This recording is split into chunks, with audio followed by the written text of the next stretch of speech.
This season it's all about the lips. But the summer's high-impact shades have been softened for autumn.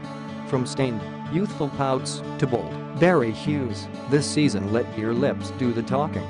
The fruity lip. If you cast your mind back to AW15's Fashion Week catwalks, you'll recall a stream of buoyant red lipstick. At Roxanda Ilinsic, skin was kept bare with a dusting of blush and cherry-tinged lip color worn ultra matte. Meanwhile, Acne Studios pronounced tomato-toned lips the must-wear shade. Hair was scraped back to grant lips maximum attention. Layered lip color to achieve deep, dark red stamped lips, you'll need to layer it on.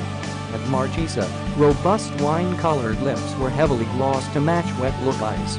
To carry off such deep shades, you'll need to prime lips first and ram with a firm lip line. Carolina Herrera and Dolce & Gabbana also layered their trademark cardinal tones, but lips were kept matte and paired with felines. Popsicle pouts for the likes of Chloe and Topshop. Unique, Autumn's beauty uniform is fresh and pretty. Flush cheeks, naked eyes and handsome brows formed the canvas for raspberry-stained pouts. The effect? Just bitten lips with a lick of popsicle-hued gloss. Natural radiance at its finest.